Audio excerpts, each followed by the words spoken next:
Hey folks, and welcome back to another episode of the Third Impact Anime Podcast, and I hope you look both ways before you cross the street, because on this episode, we're talking about at least one of my favorite anime from the last couple of years, the legendary Land Saga.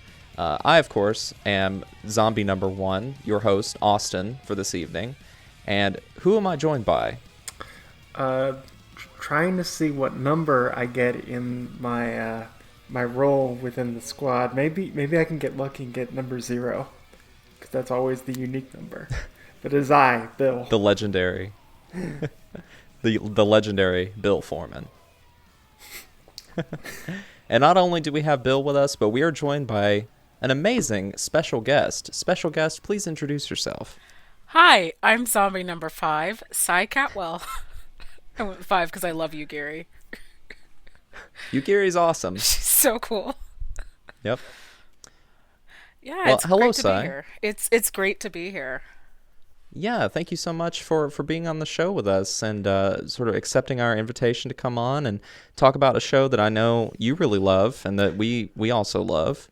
Yeah, I'm really glad I get a chance to talk about Zombieland Saga because I think it's a really special show. And while we all eagerly await the movie that one day will come, we can at least fill ourselves with joy about like what we do have. And what we do have is pretty great. I know we'll talk about this later. The ending certainly gives us a lot of questions, but Oh yeah. until the inevitable movie comes out to hopefully answer those questions, what we do have is really quite a special show, I think, and I'm excited to talk about it. But before that, I did kind of want to ask you a little bit about yourself and sort of what spaces you occupy in anime, and not only anime fandom, but in anime journalism and working a bit in the manga industry and teaching abroad in Japan, and all of the many hats that you personally have worn over the last few years. So I guess just give people a general rundown. Kind of what's your resume? Yeah, so currently, I have been working in the Japanese to English localization industry since 2020. I kind of got my first taste for it while living abroad in Japan from 2016 to 2020. In 2020, my start kind of actually got started with Silicon Era, where I worked as a translation writer, so covering video games, and then I kind of grew into doing a lot of freelance work with doujinshi, which are Japanese fan comics, manga proofreading, and now I mostly work with light novels and visual novels as an editor. What are some titles that people might be familiar with that you've worked on? So the biggest one recently is probably Qualia the Purple. I was the editor for it. Qualia the Purple is a legacy title, which kind of is like a title that has been wanted for a long time and kind of has a big fandom. It's a 2009 Yuri science fiction thriller novel. Oh, wow. Yeah, it's pretty cool. I would say that's the biggest thing. In terms of visual novels, I would say that there's two. Idea Factory's Cupid Parasite.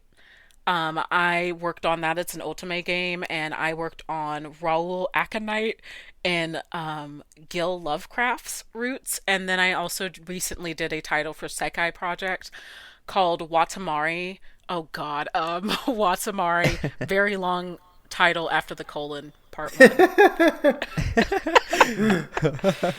I worked on very long title visual novel. Hey, that's all of them. And I have another Switch game that is coming up that has been announced but hasn't been released, so I can't quite say the title. But what I will say is that it is a long-running series, and if you like fencing and fairies, you would probably will be interested in it. Well, gosh, for some people that probably gives it all away. Probably does, but that NDA, I'm not saying the title. Oh no, can't say it. You'll get in trouble. Yeah. Nintendo has their snipers posted. They're ready to take me out. Anytime. Well, another big thing that probably a lot of our listeners would know you from like the anime review blogosphere and podcasting is your work with Anime Feminist. So, Yes. what is your role over there, and how did you get started with them? So I am a staff editor at Anime Feminist, and I do a lot of, primarily right now, I do a lot of the season premiere reviews. So this upcoming spring season, I think I'm doing 13 reviews because there's so Oh, much Oh, anime. oh, you poor bless you. soul. Well, no, like I take it on because I'm a big believer, and I love to go dumpster diving for like the anime that we all know are just going to be mid at best. Some of the Mm. titles I'll be covering in spring are Oshino Ko, which is a really big title that a lot of Oh people are excited yeah. about. It's also a 90-minute premiere, which, Whoa. Jesus, that is a feature film. Um, and that's the one. I mean, that's the one that stands out most. I'll also be covering Kizuna Ai's newest anime. Oh, what? I didn't know she was getting one. She sure is. Wow. Yeah, I'm very curious about it, but I do a lot of premiere review work, and I generally I edit contributor articles, but I also do a lot of podcasting on Chatty AF, the Anime Feminist Hmm. podcast, and I got started there actually during the pandemic. I was set to record a podcast about women in Japan in May 2020 because at that point in the pandemic in Japan, it had just broke that Tokyo University, one of the top universities in Japan, had been kind of falsifying cis women's entry like application scores. And it was a huge Huh. scandal because they had been keeping women out essentially of the Oh, university. They had been capping it. And shoot. so it's pretty horrible. And I was going to Wow. cover that. But kind of as the pandemic went on, by the time the podcast was going to be released, it really wasn't going to be topical. And what ended up happening is I was approached by Chiaki Hirai, one of the editors at Anime Feminist, and she was like, "Hey, are you interested in editing?" And I was like, "Boy, howdy, I sure am." And that's just kind of how I got on. And I've been doing it for, I'll be coming up on 3 years. Wow. So you mentioned being on Chatty AF. One thing I tried tune in. Well, first of all, I really enjoyed that podcast. Oh, It's thank something you. that I keep in my rotation, but I really only listen to the seasonal stuff personally because Mm. I like hearing about sort of what's coming out that's like bleeding edge, what stuff is on there right now because I it following the seasonal grind doesn't interest me personally in terms of doing it, but I'm fascinated in what's happening, so I always try and tune in for those. Oh, yeah. um so what are some things that are tickling your fancy this season? Well, first and foremost is Technoroid Overmind, which That is a is mouthful. it is a mouthful. And Technoroid is actually it's kind of one of those anime that it's like a mixed media. There's like a video game, there's a manga, and there's the anime coming out right now. And Technoroid Overmind takes place in like a future where the oceans have risen, climate change is in full effect, humans can't go outside without like any kind of coverage, and so humans have invented robots and androids to kind of work as helpers and assistants. And the series focuses not on humans, but on four androids who discover capitalism because their Oops. electricity is going to be shut off.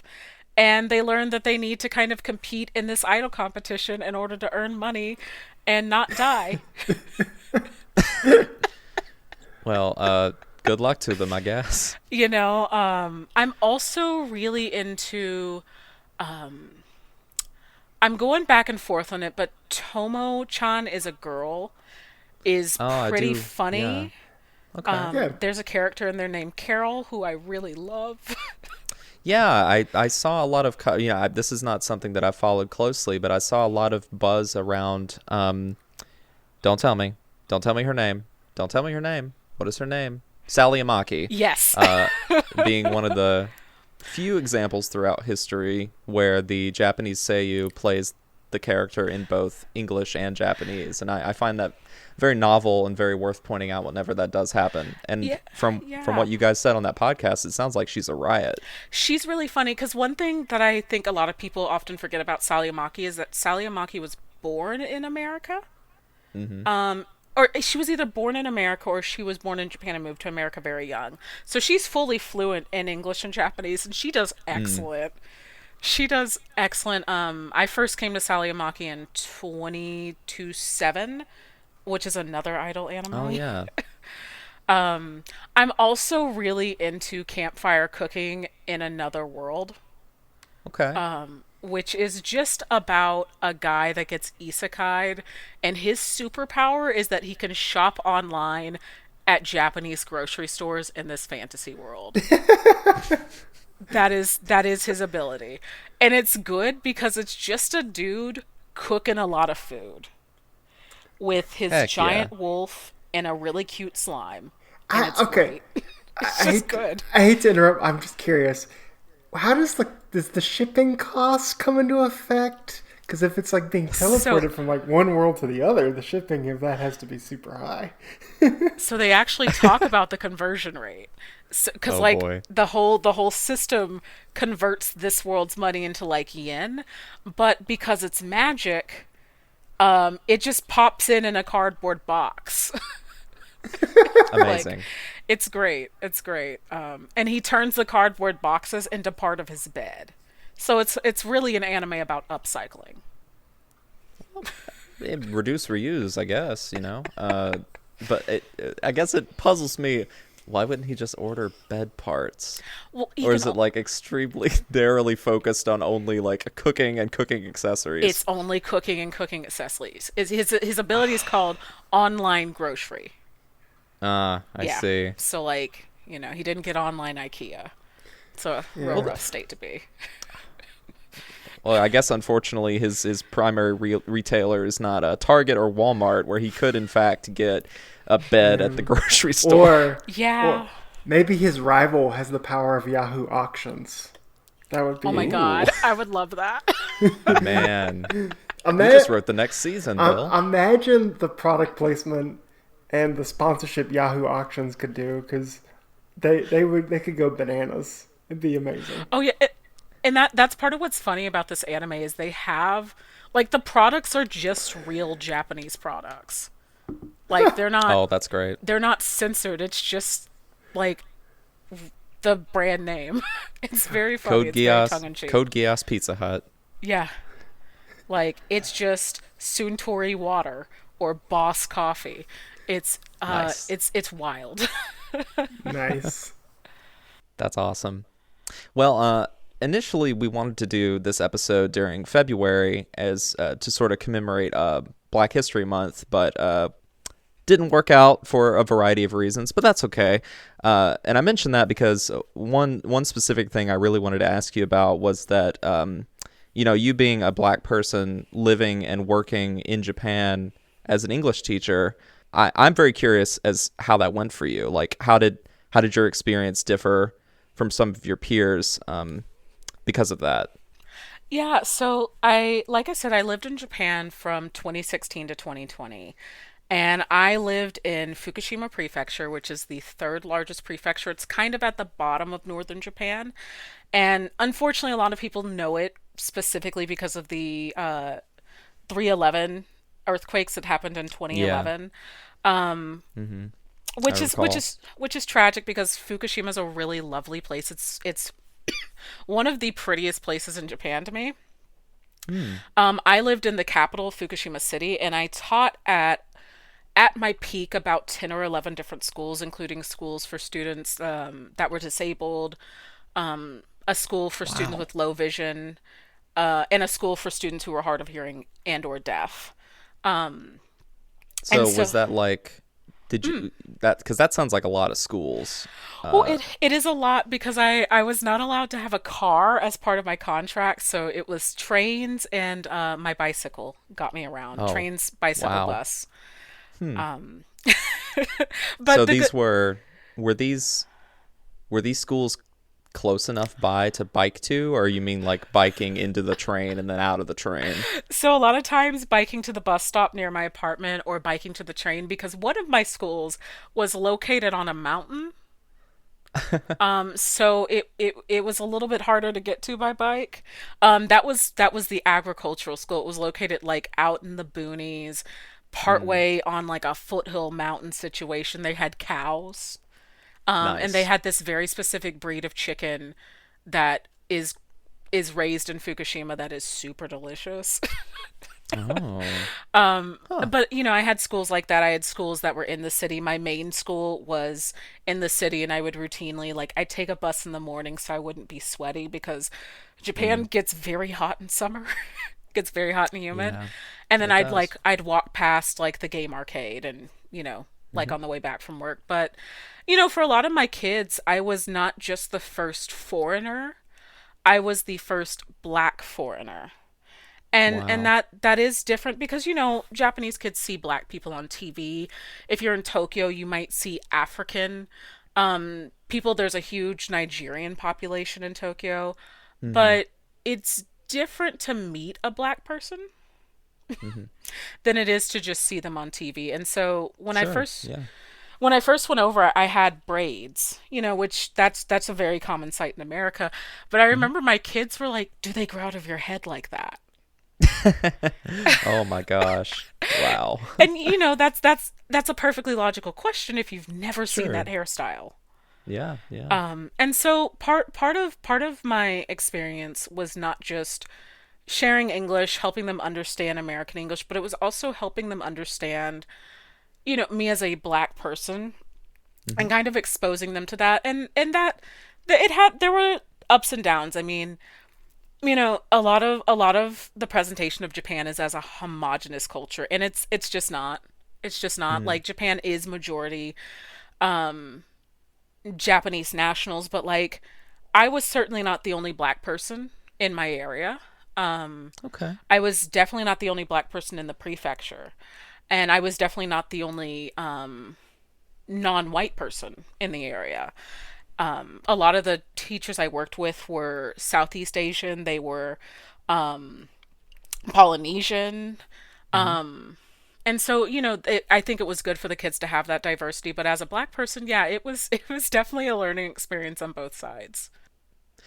Well, I guess it's really great to hear that you had that more of a diverse sort of a population there, so you didn't feel so isolated. And I guess as someone like myself whose world is very American centric, at least my experience, I would think that you going over there would be quite isolating. But I'm glad that it wasn't as bad as it could have been. Yeah, I mean, like there were certainly times where like I would stand out, because Hmm. I'm taller than like your average height Japanese woman. I'm 5'8". Mm. And like it's pretty obvious if someone looks at me, there's not going to be a question about what ethnicity I am. And there it I went over during a really interesting time because I left here from America in July 2016. So we were still under the Obama administration. And I came Ah, back and things were very different. And like, I experienced that kind of cultural shift while in yeah, Japan. But I'm really grateful that my experience was positive because I do know that realistically there are places where black people go in Japan and they don't have that experience. But sure. I had the fortune that over there I met all manner of black people. There's a place in Tokyo I used to go that was a black soul food restaurant owned by a black Nice. couple from Mississippi. Hmm. And so like, I Wow. I never felt too far from home. I'm sure that that particular style of cooking is extremely rare to find in Japan, I would imagine. Very much so. Though I will say in Fukushima City, I never wanted from Mexican food because there was a restaurant that had Mexican food. Oh, wow. And I That's awesome. the only thing was it was very expensive compared to like Huh. going to, like your everyday in a strip mall Mexican restaurant. Right. Um Pizza was also expensive. Domino's Japan is trying to steal every single dollar from your wallet. That is one I've That is what I've heard. I had a roommate in college for a semester who was from Japan. He was actually, this is really relevant, he was from Saga Prefecture. And this is before Zombieland Saga even came out. So, whenever Zombieland Saga was announced, I was kind of like Leonardo DiCaprio pointing at the TV, the meme. I was just like, oh, my friend lives there. I love that. But anyway, it's relevant to Domino's because he told me that he drove a Vespa scooter thing delivery vehicle for Domino's, and he told me how expensive they were, and Oh I was just yeah. like, wow. I told him like the disparity between like I was like, you know how expensive Domino's is over here? It's like you can get a pizza for like $10, and he was just like, his mind was broken. Yeah, I used to get the American style, which which was just a pepperoni pizza. That's Um so funny. it and that was like 2,800 yen the last time I got it in 2020. Oh And man. so what I would do, right, is I would buy a pizza, and then every time you bought a pizza, you got to spin like a little wheel or select from three pizza boxes on your screen. And like one would have like a 25% off coupon or like a 10,000 Hey. yen off coupon. And I almost always got the best one, which was the 50% off, and that's when I would buy my next pizza. Nice. Though What luck. I remember one time, my local Domino's kind of got mad at me because they were like, "You can't keep doing this. You need to order more stuff to make it worth our time to drive all the way out to you." Well, it's I was not. like, It's "I'm not. sorry." I would argue, hey, it's not my fault that you put gambling elements into your ordering of pizza, Right, and that right. I'm able to win against the house. That's your fault, not mine. Look, look. You're speaking the truth. Like, no, it's so much more expensive. But then things like sushi are just super cheap. You can go to your Yeah. conveyor belt sushi place, and for like $15, you're set. It's great. Yeah, that was the thing. Like I visited Japan back in 2018, but just for a few days. And that was one of the things that truly shocked me. Like a friend of mine who was living over there at the time, we went to a just like a standard, izakaya like yakitori place. And like each yakitori stick and like the vegetables and stuff was like less than 200 yen each. Yeah. And I'm like, dang, this is so cheap. But like, I've gone to places that serve that kind of thing here in the States, and it's like, oh, if you want like 3 sticks of yakitori, that's like $8. Yeah, it's jarring because and I guess it's a matter of like what is the food that's kind of like relevant to your culture, right? Because like Sure. one of the things that I mean the pizza prices shocked me.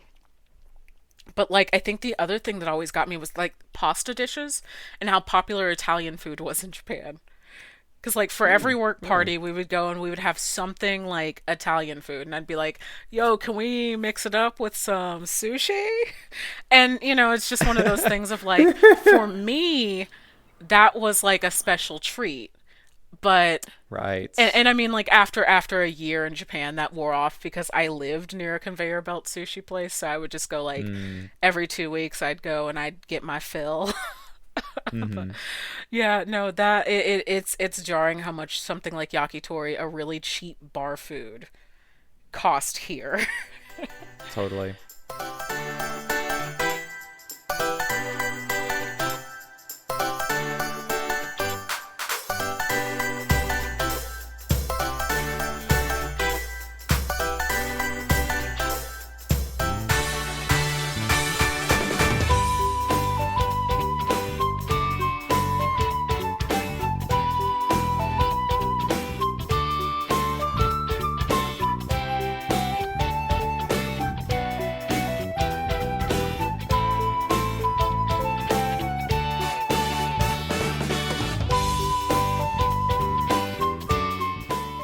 I guess my this is more of just a general question to Sai, but when it comes to your work for light novels and for visual novels, I'm always amazed that I know there's always a long tail for stuff, but whenever I see like announcements from like a publisher like Seven Seas or Yen Press, and they announce all these isekai books, I always wonder like, where's the audience for this? Where are they? I know they're there. I just want to know like where are they? Because I'm not. Where are they? I don't mean to sound condescending. I just uh, No, because I'm just I wonder amazed. the same. I'm just amazed that Seven Seas and Young Press are able to put out all these books. I'm just like, good It, on you. Who's buying all these? Where are the people that get excited for them? Like, how do you learn about them? yeah, so I mean, that's a really good question because I often, even working in the industry, I often wonder like, who has time for all of Mm, these? Because like, let's be honest, a lot of isekai are the same thing with a different cover. Like, you can only do so many. I got reincarnated and I have a sword and my power level is 99,000, right? You can only do so many of those before it kind of becomes the same. But my kind of like conspiracy theory, for lack of a better phrase, is that like isekai licenses are cheaper. mm, And like a lot of times, sometimes licenses will come as a package, sometimes they won't. Sometimes like you'll get the license for the light novel and the manga. Like I think today Seven Seas announced on their Wonderful Wednesdays a new title, and I honestly can't remember, that was a light novel and the manga. And so sometimes you're able to get both, but like sometimes and I don't work in licensing, but I believe this might be the case is that sometimes if you get like a big ticket license, they'll say, "Well, you also have to take these other ones." Or like Right. we'll give you these as a package yeah. deal. Because like I've in definitely I've definitely heard that in the Yeah. context of anime That before. yeah. was like when ADV filed for bankruptcy and all their stuff got revealed in court filings. Like a big thing we learned in that was to get the big thing, you had to also acquire a bunch of smaller things in order to get the big thing. Yeah, So, and like a lot of light novels. I mean, light novels are functionally just Japanese young adult fiction. Like Hmm. and I know somebody out there, maybe they're listening, is like super passionate and collects every single isekai title coming out. How? I don't really know because that's a lot of money. I know that for me right now, I think I'm working on one, two. I think I might be working on four or five different isekai titles as an editor. I I'm pretty neutral on isekai. I do think we have a lot of it though. I do think we have Yeah. so much. And I I'm mean, with and you. Who's reading yeah. them? Who's the target audience? And who yeah, has that much time? yeah, like because I know like Shonen gets all the marketing Mhm. because of the movies and because of the video game tie-ins, and it's everywhere in terms of like your general stores, your big box Yeah. stores and whatnot. And so I'm curious about like these other genres or these other niches within the sphere. I'm just like I want to know where's the audience? How does the audience find out about it? And and how does it get buzz? Because if it doesn't have an anime adaptation, I'm curious. I'll Like, did you hear about it via a certain community? Like, how does that work? I'll I'll tell you a lot of it is from two places right now. One of it is Reddit, the light novel community on Reddit. I don't know how they get their information or where, but they always know. They always know what's hot and they'll suggest it in spades. And also That's what I Jane was going to assume too. Yeah. yeah. Reddit communities can be pretty sicko oriented like that, regardless of whatever fandom you're talking about. And then there's also J Novel Club's forums because one of the titles I work on, Free Life Fantasy Online, um that one, the first time I ever saw it was on J Novel Club's forum. That's actually a lot when I had to kind of we do these things called tip sheets that basically kind of are telling publishers and like people who are going to be actually shelving these books and selling them how to advertise them, where to put them. Like, is it a light novel? Does it need to be shrink wrapped because it's mature or it's old or it has some sort of sexual content or maybe, it's got a lot of gore? Where, what section, if you're a bookstore that only has manga and you combine that with light novels, maybe you need to establish a light novel section. And so for the tip sheet for Free Life Fantasy Online, I got it straight from a lot of research on J Novel Club's forums. Oh, Because wow. they also, that's a very passionate group of people who really like a lot of light novels. That's where I got a lot of my information for. Well, let's see if I can remember the entire title. It's Modern Villainous. Oh God, no, can't remember the entire title. It's one of those where it's like a long title. I think it's Modern Villainous. It's not easy building a corporate empire before the crash. And I got my information for that one as well from researching through a lot of J Novel Club's input and like translating some of the stuff from Japanese. So like that is another place where a lot of that audience probably really is. They're a passionate Well, audience. I feel like my third eye has been opened. Thank you. All right, well, we're going to take a quick break, and when we come back, we're going to be talking about our anime series for the evening, Zombieland Saga.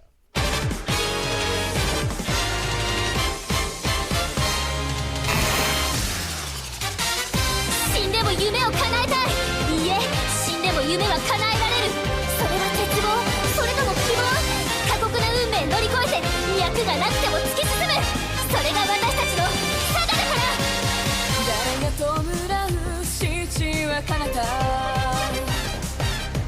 獅子名を破り芽吹いた夢を世界奪って重なる屍高みへ届くまで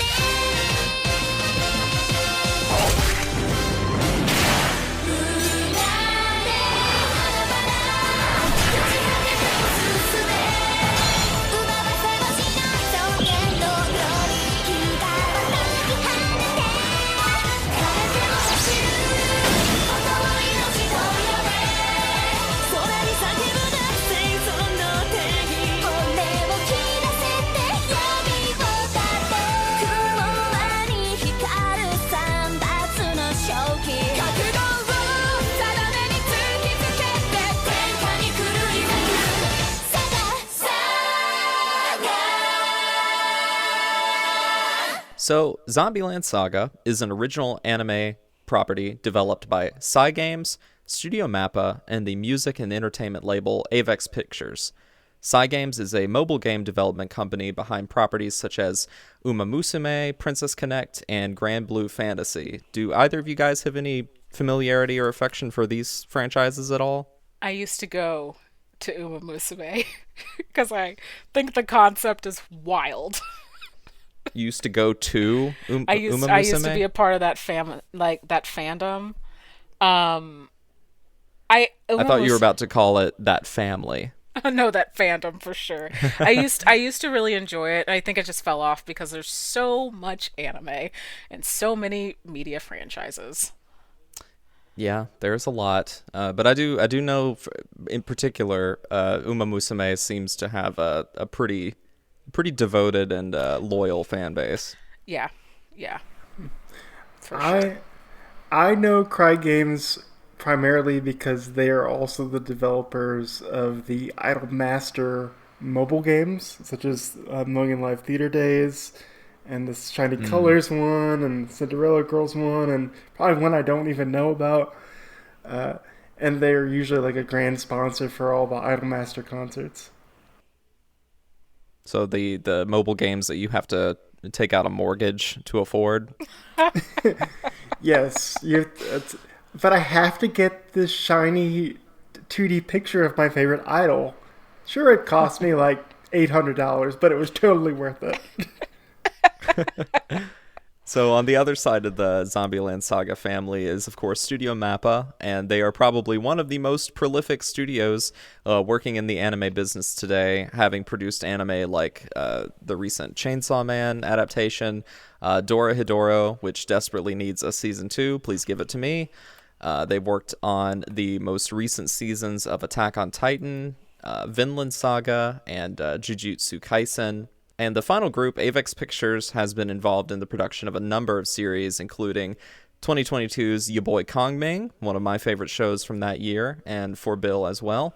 the One Piece Stampede movie, and Bill's favorite movie of all time, the 2014 live-action Lupin the Third movie.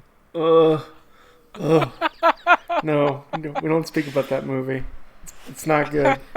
It's not good. Are you not waiting with bated breath for the Discotheque Day where they announce that one? Probably the only way I will watch that movie is if our friends at Sideburns and Cigarettes decides to do an episode about it on their podcast, and if they need someone to talk about it, then I'll be a willing volunteer to sacrifice my soul for that movie. Sure, why not? Yeah, they'll get there eventually, I'm sure. It's also interesting they have the connection to your boy Kongming because, we'll get into the cast list a little bit later, but the voice actress for Sakura, Kaede Hondo, also played the main character Eiko in your boy Kongming. And weirdly enough, she wasn't the singing voice of Eiko. That was a different artist. Mm-hmm. But she at least played the speaking voice of Eiko, and of course did a fantastic job. I just don't know exactly what they were thinking there with not letting her sing as well, because as we see in Zombieland Saga, she's a perfectly capable singer. That has She's to a be capable dealing. singer. You go ahead. Oh, I was going to say she's a very capable singer, but I think part of why they didn't is the singer that they got, 96 Neko, is a really, really famous utaite who covers a lot of Vocaloid songs and kind of got their start there, and I think that's probably why. Yeah, that makes sense. If they had this prestige person they wanted to platform, but I mean, I think Kaede Hondo would have done a fantastic job if she would have been the singing voice for sure. It could also it also could be that music production is a big part of funding for the shows, so they said, well, we want you to use this person instead, and if you do that, we'll provide funding, or you get access to this very popular singer. So that's part of our contract. Totally. And the music in Kongming is awesome. It's such a good show. Mm-hmm. So the concept for Zombieland Saga came from two separate pitches at Cygames that ended up becoming one. The first pitch was them wanting to do a zombie idols project, and the second was about them wanting to create an anime about Saga Prefecture because that's where the CEO of Cygames is from. So there was some interest in the company, at least from him, to do something related to both of these ideas. Many of the broad elements of the series were developed internally by the Cygames team in a group titled PR Zombie, similar to Sunrise's Hajime Tabata as being sort of like a catch-all for the collaborative team who developed the ideas for the project. We are public. They decided on. Sorry, we are a public relationship zombie. Right, I love that. That's funny. So the PR Zombie team sort of decided on like a lot of elements that they wanted to be incorporated into the show, like the idea of all of the idol girls being from different time periods, and then it was also going to like generally follow kind of the accepted standard of idol anime, but also try and subvert that in certain unique ways. And the writer that they brought on to kind of coalesce all of their ideas is Shigeru Morikoshi. Morikoshi was pretty new to the industry at the time, and he admitted in an interview that going in, he really didn't know that much about idol anime at all, but he was really up for the challenge of kind of pushing it through and making it work. They ended up, as part of the writing process, interviewing a lot of idols from different points in time and sort of getting their perspective on the industry and on the art form and how it's changed over the years. And a lot of those interviews sort of informed how he wrote this cast of characters and their drastically different personalities. And in also in that interview, he noted that having a cast of girls who are all out of their element and very different from one another actually made it a lot easier to write their dialogue compared to a group of characters who are all pretty similar. And I know the two of you have a lot more familiarity with idol anime than I do, but do you find that this that this plays out in your experience? Like idol groups that are more homogenous are less interesting? I think in anime, yes. They're less interesting, right? Because like you don't have kind of the real life personality. Mm-hmm. And so having some sort of distinction helps. Whereas I think in reality, like AKB48 is successful somewhat because of its homogeneity and Mm-hmm. because like you kind of know the package you're getting. But I definitely think like it kind of plays out like that, especially in Zombieland Saga, that like having some distinction and having that flavor actually really helps. Because if Mm-hmm. this were a much more homogenous show, I think it would be much less interesting. I don't know, and I would say that at least in my experience watching idol anime either fits in two camps. It's either we're very all the characters are very similar, but we have a very strong narrative focus, or we have a narrative, but it's kind of loose, and we're more focused on the character. So, for example, Idolmaster for me is more about the individual personalities and the characters and their interactions with each other. Whereas a franchise like Love Live, that's more focused on the narrative of, oh, we need to save the school, and that is the ultimate goal.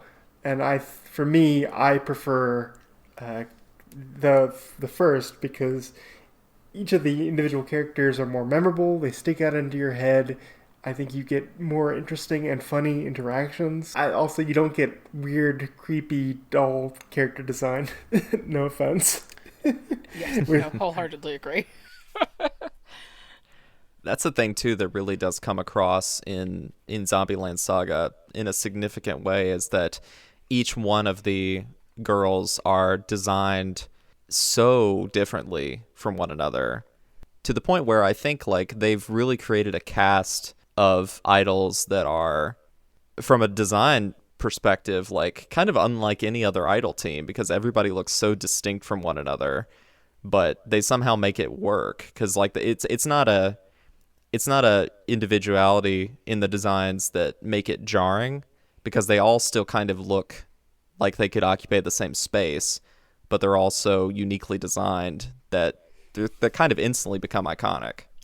Yeah, and it's even down to like the way that they have each of them move. Because you have some that lean much more into being a zombie, and then you have a character like Yugiri who moves like a courtesan, and who moves like she's from a different time period. But it all works together really interestingly. There's a Yeah. cohesion. Yeah, absolutely. Like, Lily is, her being the child of the group. Her movements are a lot larger, a lot more frenetic. Saki being the sort of the delinquent girl is like more aggressive. I being like the experienced idol, and Junko as well. Their movements are more refined, and Sakura is kind of like a balance between all of them. So there's really that's a good point, and they really use those differences to their advantage to highlight their uniqueness.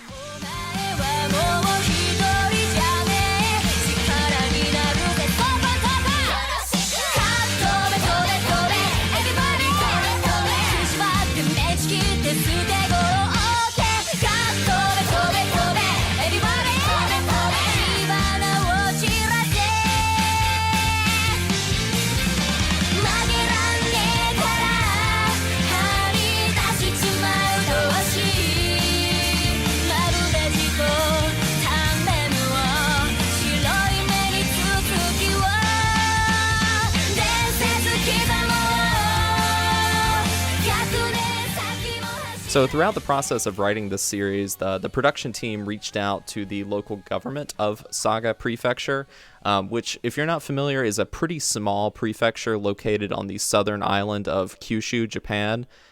In some ways, Saga and Fukushima are kind of similar. Is that correct? So, in terms of like In terms of being like rural, yes, though the Fukushima is significantly larger because like I think I might have mentioned it. It's the third biggest prefecture in the entire country, Oh. with Hokkaido being the first because you know it's pretty big. Mhm. But they're both similar in the fact that they are kind of the boonies. Like I love Fukushima so much, but I used to live like near bear country, so like it's pretty. They're both really rural places. They're what people in Tokyo would consider like the deep countryside. Mm. Yeah, for sure. So, needless to say, not many anime take place in Saga Prefecture. In fact, I Yeah. don't know of any at all I that do think outside of this one. this might be the only one. Yeah, could be. And again, that kind of adds to the uniqueness factor for sure. So the local government, whenever they were approached by the studio, was apparently, kind of cautious to work with them on the project in the beginning because they didn't know how it would go. But they eventually did come around, and the team was able to get guided tours of the prefecture from the local government officials to identify certain important like landmarks and local festivals and cultural touchstones that are unique to Saga that they wanted to incorporate into the show. For example, the mansion that the girls sort of make their home in the show is actually the Museum of History and Folklore in the city of Karatsu in Saga. And the fast food restaurant that they make a commercial for, Fast Food Tori. Oh, wait, no. Is that it? Fast Food It's Tori? Chicken I Tori? Something like I that? was gonna say it's something with Tori in it. Yeah. Oh, gosh. I'm going to get this. I don't want to get this wrong. It's so important. I'm looking it up for you. Um, Drive-in Tori. It's Drive-in Tori. Drive-in Tori. Thank you. Thank you. So that is a real fast food restaurant that actually exists. And, in the show, they show this, like, what obviously looks like a live action commercial, just kind of applied with this, like, painterly mosaic to make it look like kind of abstracted. That's an actual commercial for Drive-In Tori that exists and has existed for a long time. So the dance that they do and the commercial that they do is like them actually doing the commercial that the company uses like regularly and has for a number of years. So that's all like totally legit. They didn't really make up any of that, which I think is pretty incredible. That's so funny. It is hilarious. 焼き鳥一番鳥飯二番三はサラダで良い健康いつもニコニコ鳥で満腹イエーイ自然おいしい楽しいみんなで行こう今日も元気だドライブイン鳥 The series was directed by Munahisa Sakai, who is a longtime Toei Animation veteran, where he directed 2 years worth of One Piece, the first 2 seasons of Sailor Moon Crystal, and Sweet Precure. He left there to join Studio Mappa in 2017, and Zombieland Saga was the first thing that he directed. The series debuted in the fall of 2018 with a second season following in 2021 with a total of 24 episodes, and like we talked about earlier, an upcoming feature film that who knows what that movie is going to be like. Mappa's got to stop taking more jobs before that movie comes out. They've got to because this is I think it's one of like 3 films that they're supposed to put out that are all like to be announced. And I just really want the Zombieland Saga movie experience. I feel for the poor folks that have been waiting for ages for that Yuri on Ice movie. You mean Yuri on Ice, the movie Ice Adolescence? That's the one. That's the one. And man, I'm the I don't people. know. You're the people. But yes, like I don't know, man. Like Yeah. there's been a lot of discourse and It's- news stories about Studio Mappa and their very questionable choices as an anime studio. So my deepest hope, in a nutshell, is that they will stop. Yeah, yeah, though I wonder with Chainsaw Man's success, I think they're kind of pigeonholed into continuing. And that's the thing. Like I feel like something has to break at some point, and we're either going to not get follow-ups to a lot of their projects, or a lot of the follow-ups to their projects will be like passed on to other studios that may or may not do as good of a job. When we probably could have avoided this situation in the first place by not taking on so many projects. Studio Mappa, I'm talking to you. I know you're listening to me. Or I know you can hear me. worst case scenario, they go the Studio Gonzo route, and like the first couple episodes look great, and then it just all goes downhill from there. Oh That'd no. be bad. That'd be real bad. That'd be real bad. Yep. So the cast list of Zombieland Saga is as follows. We have our main character, Sakura Minamoto. She is played by Kaede Hondo, who, like we said earlier, is Eiko in Your Boy Kongming. She is Fierce in Atelier Fierce, and she is Elena in The Wandering Witch Journey of Elena, something I watched the first episode of not too long ago and thought it was actually pretty cool. Yes, Sakura is our perky, upbeat main character, which is a very common trope within idol shows.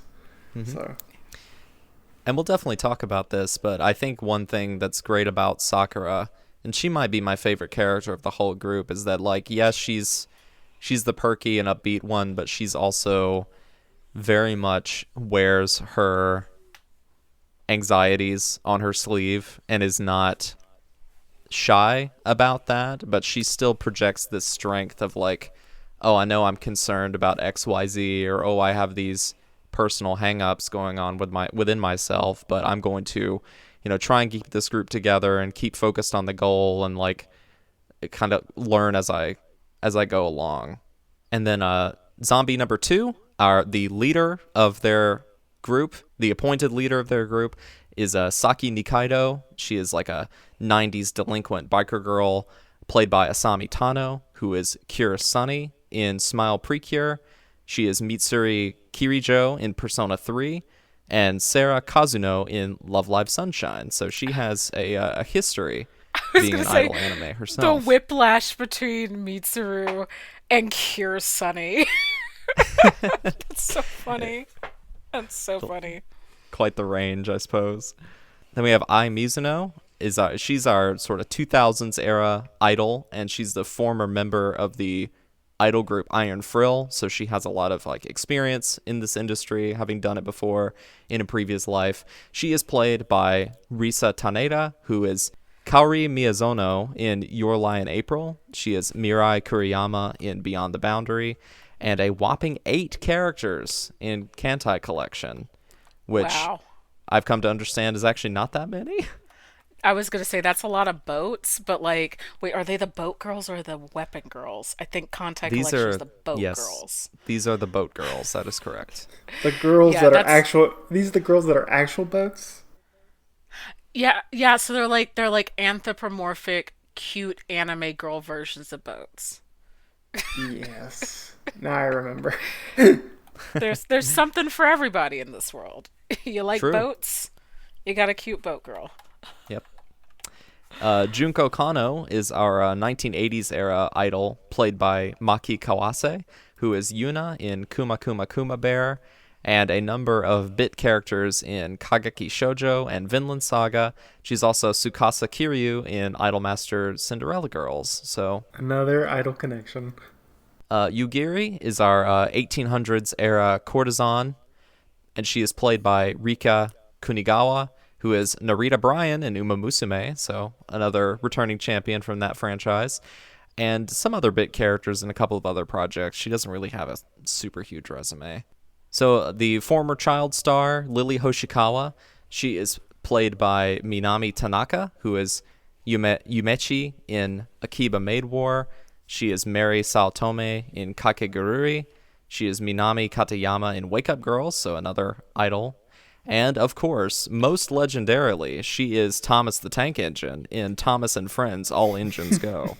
The best idol. Well, we got boat girls. We need train girls. I'm shocked that's not a thing. Don't worry. I bet it's already out and you just don't know about I was it. gonna say, you're asking to Probably. curl the monkey's paw. And of course, how could we forget the legendary Tai Yamada is played by the equally legendary Kotono Mitsuishi, who everyone listening to this podcast probably already knows. She is Usagi in Sailor Moon. She is Misato in Evangelion. She is Boa Hancock in One Piece. She is Juri in Revolutionary Girl Utena. And yeah, she's just as legendary as Tai Yamada herself. I genuinely love that they chose such a storied voice actress for a character that really doesn't do more than groan.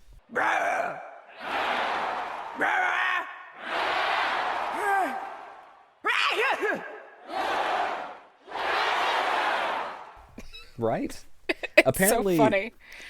so since the director was a Toei veteran, he had worked with Mitsuishi previously on the Sailor Moon Crystal show.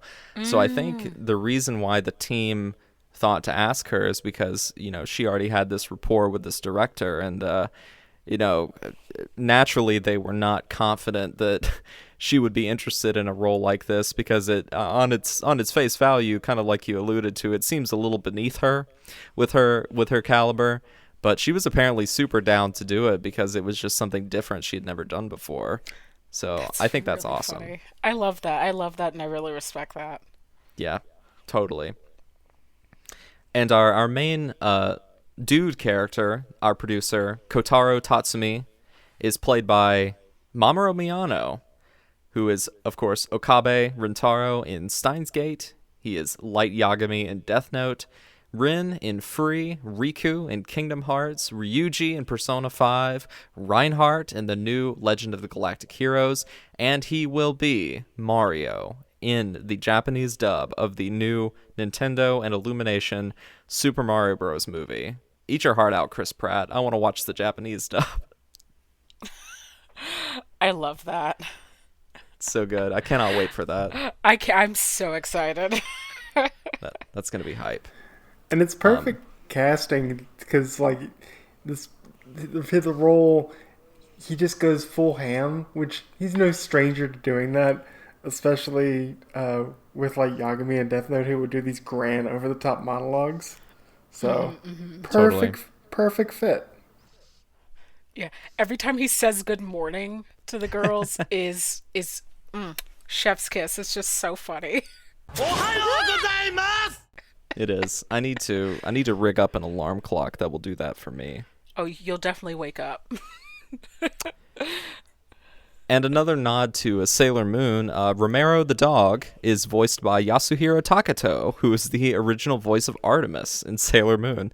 So that basically breaks down our core cast. There's definitely a lot of other notable people we could talk about, but that's basically the solid crew that we have for our main characters. So what is this series about? Okay, so it kind of opens up on a bright and sunny day in 2008, and our POV character Sakura Minamoto is watching an idol performance from one of her favorite groups, Iron Frill. She's watching it on TV, and she's heading out the door, ready to have a wonderful day, and bam, she is unceremoniously hit by an oncoming truck and killed instantly. It is one of the killed by a death metal. We're not quite sure. Yeah, there's this beautiful, incredible death metal scream as she slow motion flies through the air, and it's just so iconic. It instantly gets you prepared for this series being a fun, wild ride, and I think that those first few minutes of this show are really what sold it to me. Yeah, no, like that opening is one of the most memorable things on Earth, because you really don't expect it. If you go into this series not knowing the plot, you have no clue that she's just gonna get hit by a truck.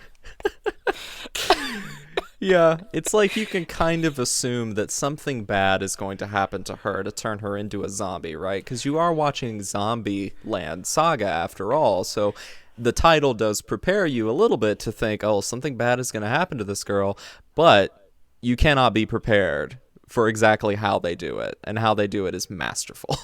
It's so good. It's so good. So after that happens, she is killed, and she wakes up in this very spooky building, like 10 years later, she finds out. She doesn't know exactly how much time has passed. She doesn't even realize she's dead at this point. But she's basically found herself in this mysterious compound, basically kidnapped, effectively, by this eccentric man named Kotaro, who wears a red vest and sunglasses and has dried squid in his pocket. Just a real freaky weirdo. And it's her and 6 other zombie girls that have been somehow resurrected from the dead. And then Kotaro, our eccentric producer, explains that he is putting together an idol group out of these dead girls to save Saga. And chaos basically ensues from there. That's basically the first half of the first episode. So good. So, whenever you guys encountered this series for the first time, what did you think of it on your first watch, and what do you think of it now? It's funny. For me, I'm usually good about keeping up with the seasonal stuff. And when show was initially coming out, I was like, oh, that's an interesting premise. I'll give it a try. And it immediately got me, because that first episode is a great hook that gets you invested of just how is this going to work out? What is going on? And you're just a bit lost, and then it slowly dawns on you what's happening. I really enjoy the series overall. I think it's a very strong character piece. All the idols are very distinctive. We'll get into it later, but I think the second season loses a bit of steam. And I'm not a big fan of the mystery of, like, how were they raised? What is the ultimate goal? Why does he have to save Saga? To me, that they kind of went on the back burner. I think that's going to be more of a question. It's going to be more of the focus in the movie, probably. I will go watch the movie, of course. Maybe they'll do a Fathom event. I don't know, but I'm more or less just enjoyed the character interactions, and I would just be happy with more of that. Yeah, so I think I came to this series. So I was definitely living in Japan when it came out, and I had kind of gone through a dry spell. And like the last anime before this that I had really watched, like really followed, was Yuri on Ice, and that was in 2016. And like I think I watched the first episode, and like a lot of people was not expecting to see Sakura get hit by a truck. And that did it for me. That was enough. And I don't think at the time I followed this like week to week. I think I ended up like falling off because life, and then I came back and watched it all, and I was super impressed with it because it's just such a fun series, and it is nice to see like how are these girls going to save Saga, and then you see all kind of the harebrained schemes that Kotaro comes up with to help them do that, ranging from like them, singing at a company retreat for like a icy hot patch company to everything about Drive-In Tori. Everything about that restaurant commercial they shoot. At the time, I thought it was really cool. Now, I just really love it. I think it's a really great series, and I wish the movie had come out so the momentum behind it could have kind of kept going, because it's a really good idol series that, because it has someone working on it who's not necessarily a fan of idols, is kind of for everyone. That's very true, and I felt something quite similar whenever I watched it for the first time, because as I've alluded to, idol anime I enjoy. They're not my principal fandom, but I found an instant connection to this series because of that absurd premise. I was just instantly smitten with it because I thought, oh, this is a really unique take on zombies that I had not seen before, and it kind of poked that bear a little bit of kind of the horror angle, but it mostly focused on the comedy and the camaraderie between the girls and their like personality frictions, and learning to come together as a group, and sort of as it goes along, their characters develop and grow stronger between each other. And it's just hilarious. Like, some of the gags are absolutely incredible.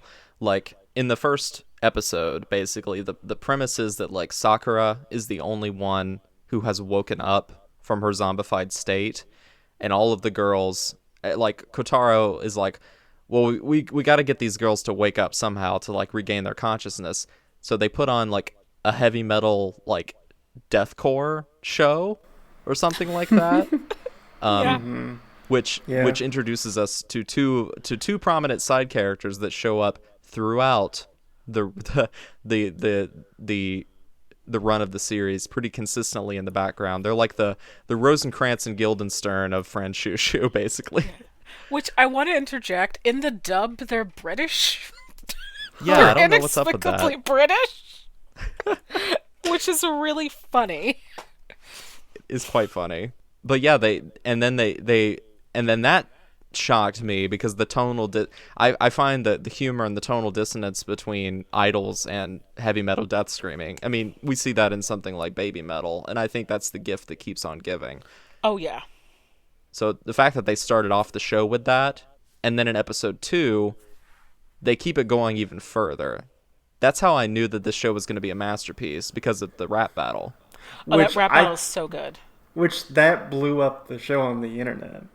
That It that did. that episode is what got people to beyond the idol sphere check the show out. I'm curious how the dub sounded in the English dub, because of Yeah, in the Japanese it's very tightly worded, so where they're going at rapid pace at a certain point. So I would feel pretty bad for the dub actors that have to match all those lip flaps. I will say, like, I don't know what Crunchyroll's magic was with this, but they've kept pretty much everything, even in the dub, is in Japanese. There's a few things where they sing a little in English. Like, I think they do a version of Mizami Returner in English, but like it's just them like saying the words, not like full on singing. And then when they sing, it switches into Japanese. But they did keep the rap in Japanese, which was good for streaming because, yeah, I can't imagine trying to do this in English because you kind of need the really tight wordplay of Japanese. that's a weird dissonance. I'm glad you brought that up, because that's a weird inconsistency between releases of this series. And now, I originally watched the series mostly as it was airing. So the first time I watched season 1 specifically was, all in Japanese. The English dub hadn't come out yet. And then, of course, they released it on home video, and then they put it up on streaming, available on Funimation Now. Is that even still around? And Crunchyroll. And, in us talking a little bit before the show, apparently the version that's on Crunchyroll for the English dub has all of the dialogue in English, but all the songs are still in Japanese. But Yeah. if you turn on the English dub on the Blu-ray, all the songs are dubbed. Oh, that's curious. It is very curious. I wonder what the incentive here is. Maybe it's like a way to, incentivize people picking up the home release so that they can get those English songs. I'm not really sure. Because I will say a lot of the dub cast are singers. Like they quite a few of them have a singing background. Most interesting, Taya Yamada, who doesn't sing, her voice actress has a notable singing background. Really? Yeah. So Taya Yamada's voice actress in English is Dawn Bennett. And fun fact, I actually knew Dawn growing up. Really? We both lived in a neighborhood in Dallas. Went to schools that were like in the same district. So I knew Dawn growing up, like as a friend, and as a friend through other friends. And so Dawn was also in choir in high school, and I know Dawn can sing, and Dawn went to the Berklee College of Music. So Wow. it's funny that it's funny that she plays a character in the dubcast that doesn't sing at all. I guess unless you get the Blu-ray, and then you can hear all of the dub actors sing. I will say, I would find it hard only because I think those songs are so iconic in Japanese. And I think when you're listening to something about Japanese idols, you're kind of expecting it to be in Japanese. So like, I would be really curious to watch this with the songs in English, because Awaken Returner just doesn't have like the same vibe as Mizame Returner. No, it really doesn't. And I don't mean to, poo-poo on the talents of the dub singers, because I think they do a perfectly fine job. It's just that, the just the Japanese songs just sound a little bit more polished. They flow a little bit better because that's the native language that they were meant for. So I mean, the dub songs aren't terrible, but they don't really hold a candle to the Japanese ones. I think a Oh prime yeah. I think a prime example I can think of is I don't know if either of you I don't know if either of you have watched it, but Kaguya-san Love is War season 3, they also had a rap episode where in that episode they actually had the dub actor do the rap section, and they tried their best. I give them their props, but they just couldn't get the natural flow that was in the Japanese recording. So I'm hoping that it's just they did the dub voice lines, but when they got to the rap, they kept the Japanese, because it's hard to match the same sort of flow and energy that you get in the original performance. Yeah. I that's and I like and that's definitely not a dig on like dubcast at all. It's just that Japanese is not all languages don't parallel each other neatly. And No. Japanese is one where like you can have a set of kanji and they can be one word or they can be a lot of words. And I do think there is some merit to like mixing both. Because also not all voice actors are singers.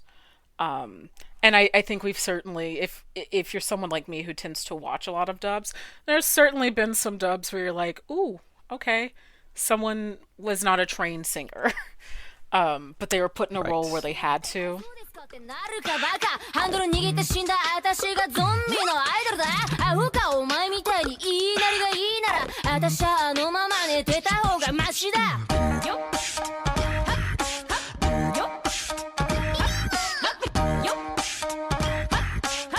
っよっ私だって何も思い出せないけどライブで感じた懐かしい感覚いい子ちゃんでもいいなりでもない文句ばっかより全然いいじゃない思い出したらなんか変わんのか仲間に So we mentioned this rap battle. So basically, not only is it a rap battle, it is a rap battle that they are doing at a local Saga nursing home, and I For think the that senior is what makes. citizens. That's right, for all of the senior citizens. And basically, it's like this boiling point where up to this point, the girls, they've all been forced into this group against their will. They have no camaraderie, no cohesion whatsoever. And Saki, being sort of the 90s delinquent sukeban, girl with an attitude, is probably the least likely one to come around first. And the reason they have a rap battle is because Sakura basically gets fed up with her crap. And basically their final confrontation comes in the form of this incredible rap battle that Yugiri plays the biwa along with, and Kotaru beatboxes, and it's truly an anime's greatest scenes of all time kind of moment. And at the end, where she tells the senior citizens to rise up and don't get stepped on, and just like have your own agency. That's It's right. so incredibly funny. I do want to clarify she is playing the shamisen, I believe. Oh, excuse me. And I know that because I play shamisen too. Oh, well, look at that. You could play along with the episode. Yeah, I just gotta find a truck and then I can really become a zombie in authenticity. Just gotta Hopefully find a- later rather than sooner. yeah, yeah. Yeah. No, Well, I guess I just said Biwa because I still have Inuo on the brain. no, I think that's so funny when they're like, "Rise up, elderly." It's just like, like the elderly people are just clapping along, and no one questions Ty's head flying off. It's just No, I mean, they're senior citizens. Their eyes sight has degraded after a while. They've seen it all, or haven't seen any of it. I think kind of with the rap battle, what is a great bit with that sequence, and also as the series as a whole, is that it allows each members our of our group, friend Choo to shine.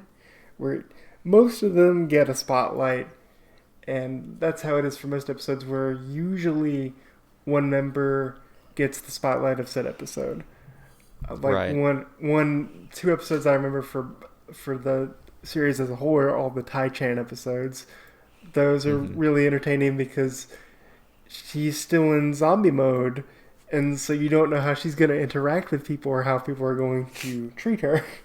And I especially love the her solo episode in the second season where she keeps just getting into these situations by happenstance. It's like a kind of like a Rube Goldberg machine where she gets in a dance contest somehow. Then she gets some money from that. She somehow ends up at a betting race race track where she's able to win a bunch of money just by happenstance. It's not like she did this on purpose. It seems to lead from one event to the next, which is just really entertaining. And that follow up in the second season with Ty with her episode is a great callback to one of my favorite like goofy episodes from season 1, where they have to do basically like the what is it, like the sports day, like the Oh, relay, like in all yeah. the mud or something like that. Yeah.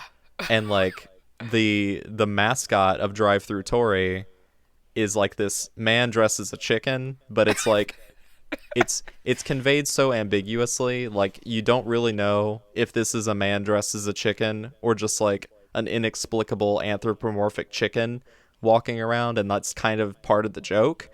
And like Ty goes nuts for this guy during the sports day episode, and like he shows up and he's the one that she battles in the dance competition in season 2. So incredible cohesion here. It really is. Also, that chicken mascot is the actual most terrifying thing in this entire series. More scarier than zombies ever could be. For sure. No, I talking about the episode where Ty just gets to go out and like wins inexplicably a lot of money. The funniest thing to me is that she's supposed to be going out to get ingredients for curry, and all this other stuff happens. Um, and she walks home with enough money to pay off all their debts. Yes, that like basically solves like the entire central conflict of season 2, Yeah, which we'll kind of talk about how they get there shortly whenever we wrap up season 1. But that is hilarious. Like the again, just the comedy in this show is immaculate. it's very, very funny. So we've talked a little bit about, or we talked mostly here about like the show at its brighter, very comedic, very silly, very over the top moments. But there's certainly a lot of elements of this series from like a more serious emotional angle that people have really resonated with. So for you guys, what are some of the moments for the characters that really hit you in the feels? I think like Junko's entire arc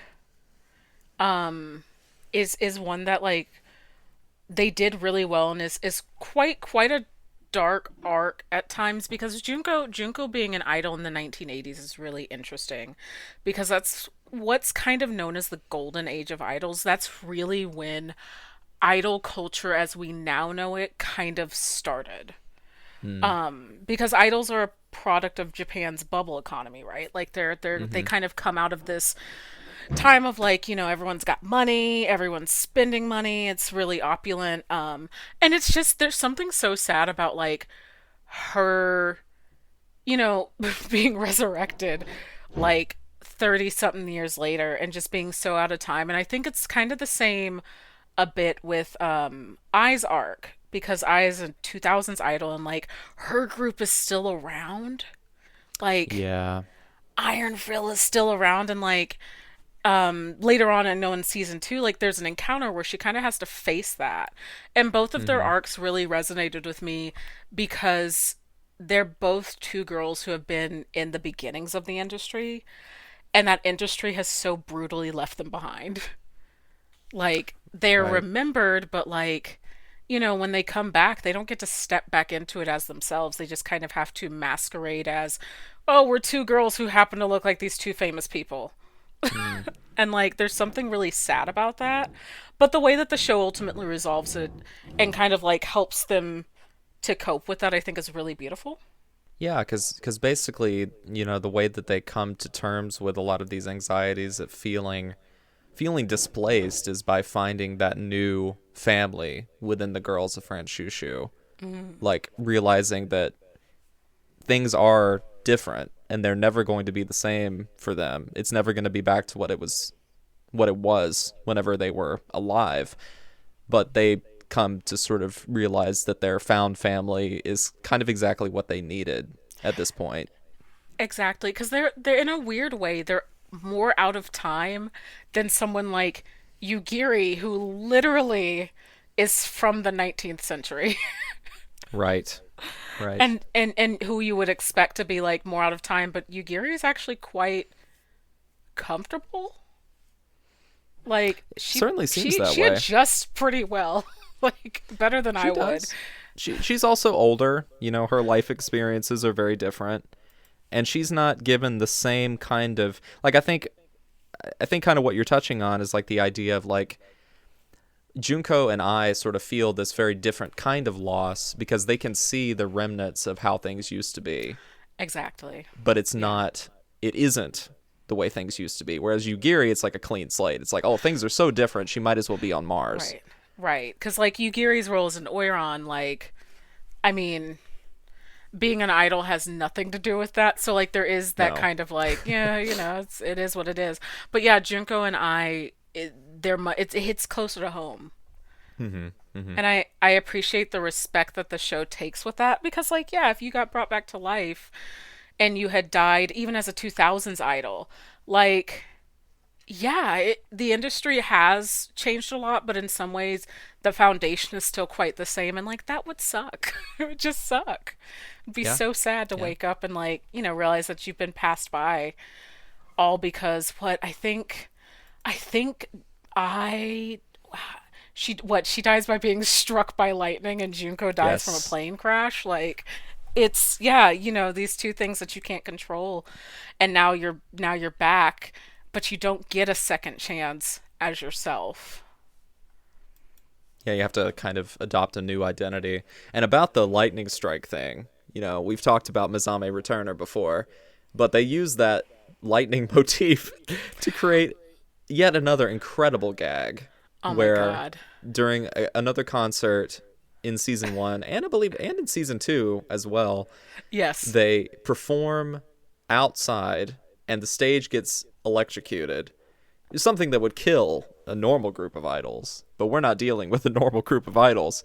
So they get all electrified, and it basically becomes like a electronica, like It auto-tunes them. dubstep-esque remix, auto-tune, yeah, that's the word, of Mizame Returner and the other song that I cannot remember, but just incredible creativity there. Yeah, it's really putting the electric in Mizame, which Ayy. Mizame Returner is it's the funniest thing because you just don't expect that. No. Like, My mouth was agape at the creativity whenever I so saw funny. It's so incredibly funny. 色濃くした手を前にあふれと消えちゃいそうであばかりから正しく決めたい殺さし止まっちゃいけないこと殺しシフラーで行くの毎日はもうこれ以上歩けないそんなことないでしょほらね振り返ってみてくるくるくるくるくるくるくるくる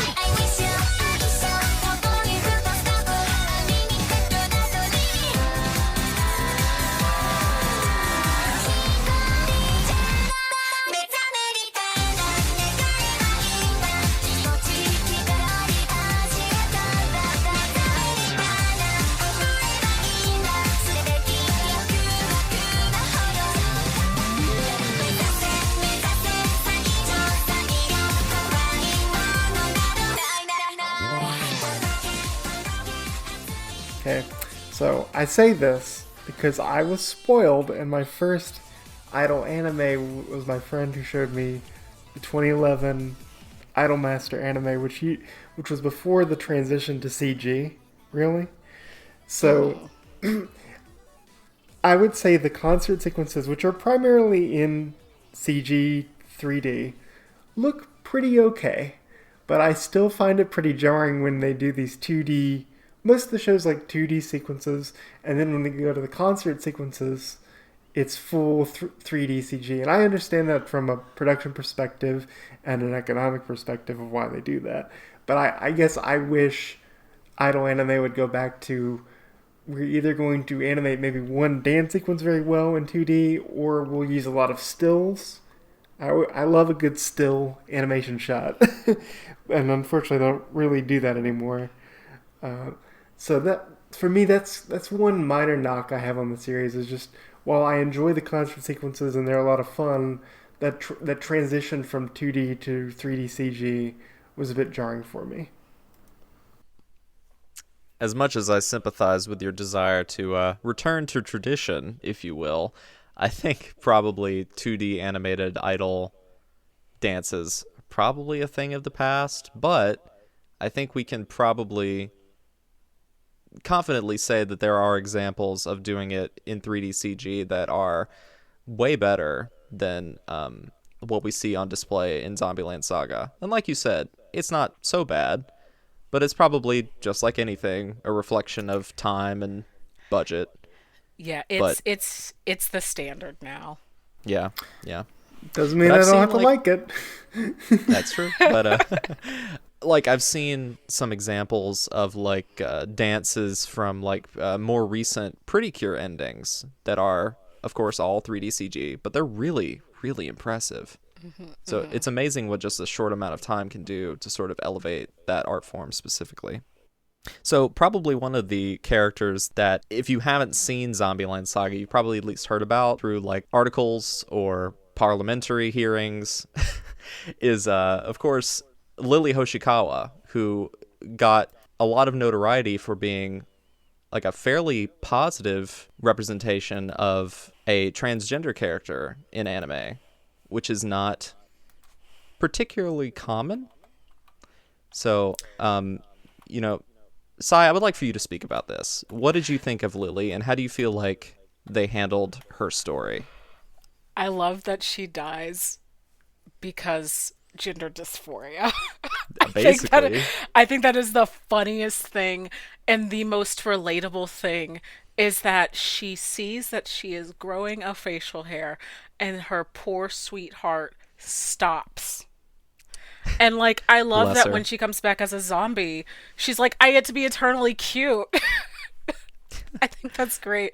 I think she's a really lovely, caring example of what a character who is trans can be, because like, I mean, a lot of anime representation centers not around like trans masculinity or even non-binary characters, but more so like trans women are kind of who you see prevalently, and Right. they're not trans women are not treated kindly in anime. Trans feminine people are not treated very kindly in anime. They kind of get turned into a joke. There are certain words that get used with characters who are feminine and trans, or who might be transcoded. And Lily's just this really great example of like, it's a very natural explanation. Like, no one reacts in like a oh my god kind of way. Like, everyone's just like, oh, that makes sense. Really sorry that killed you, but you're a really Yeah, cute girl now.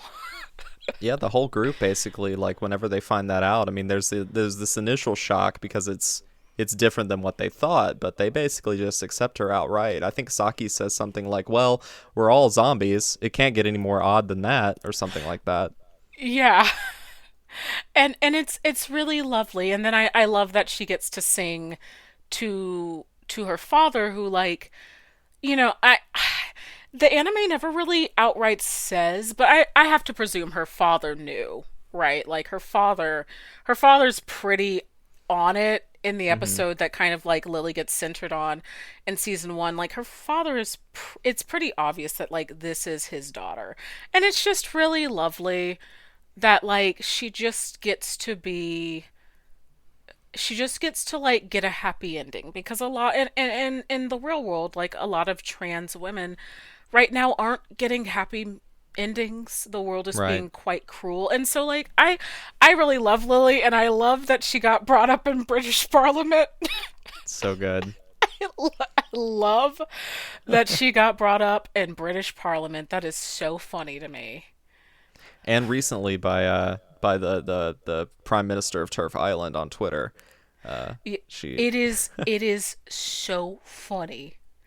Um because like, and I mean like, I will say, when I watched this, Lily is kind of like, I mean, Lily is rocking the trans flag colors by Mhm. and large. So like it was having that affirmed felt really good, because like I said, like trans women don't really get that representation, but I just love everything about her. She's a great kid.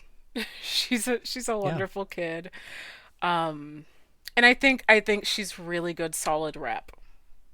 Yeah, and she adds this dynamic to the group that is, again, I mean, we could say this about every character, but she adds a dynamic to the group that's really different. Like you don't often see a lot of idol groups that have like actual kids in it.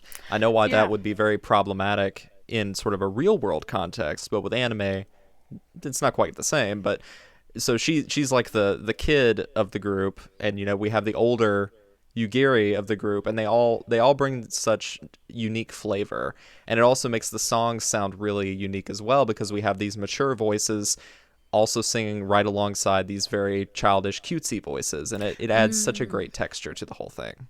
It really does. And a nice thing about her character is that her her gender is never the butt of a joke, because usually a transgender coded character are usually like the butt of like ooh ooh gross jokes, which are really bad and old at this point.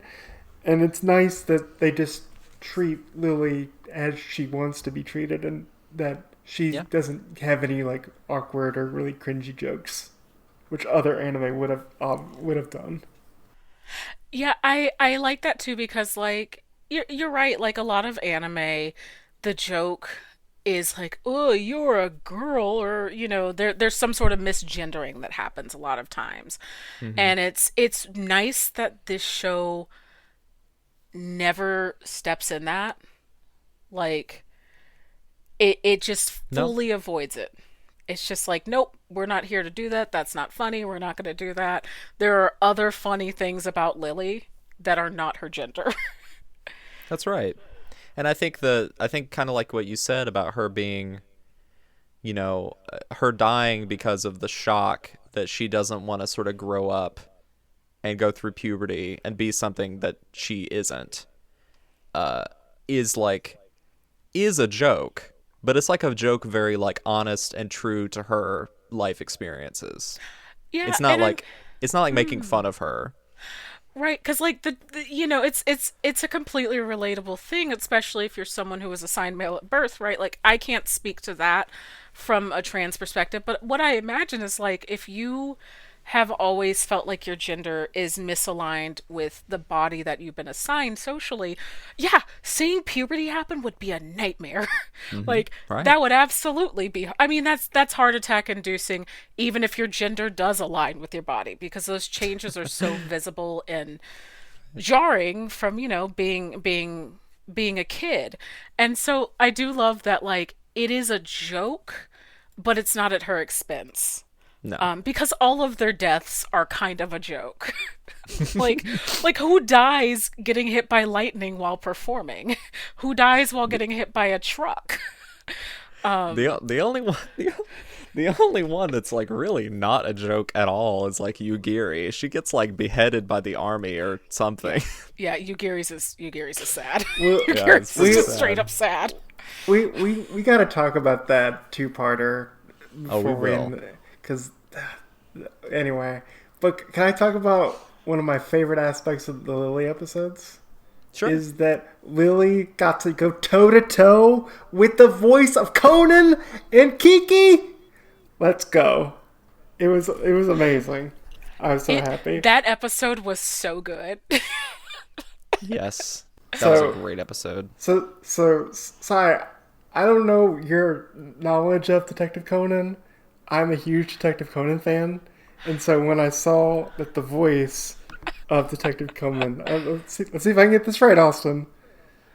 Mitsami Takayama. I think I got that right. I don't will have it s- in front of me, but that sounds I reasonable. was gonna say that sounds. I didn't realize that because I watched it dubbed. That's so funny. Yeah, Because like little light Ozora, this child sucks. He's so mean. He's so mean. He's such a little jerk. yeah, he's I can he's I a can hear jerk. Conan's voice in my head though. That's so Yeah. funny. So I geeked out because she rarely does anything else besides Conan. So it was nice. It was cool, just like and just excited because this is a very opposite of a Conan character where she's just playing a brat, a spoiled Yeah.